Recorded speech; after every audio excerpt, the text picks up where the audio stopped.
Welcome to Samba Samba. Enjoy the video. You'll start by launching FontBook and preparing fonts for import. First, make sure you're using an account with permission to add fonts. This prevents permission errors later. Once done, open FontBook via Spotlight or the Utilities folder so the app is ready.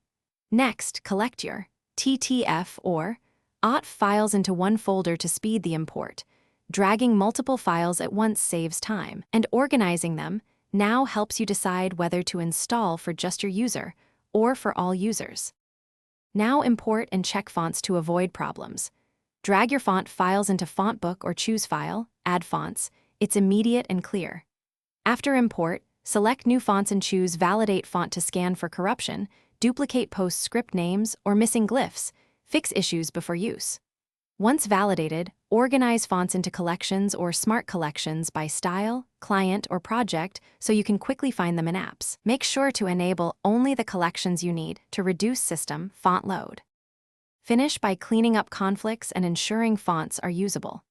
If duplicates appear, use Resolve Duplicates to pick the preferred version or disable the extra ones. This prevents application crashes.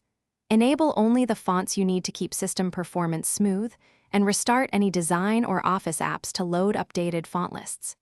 If something fails, validate the problematic font again. Validation catches most issues, and reinstalling a clean copy usually resolves remaining problems. Thanks for watching. Consider subscribing if we helped you.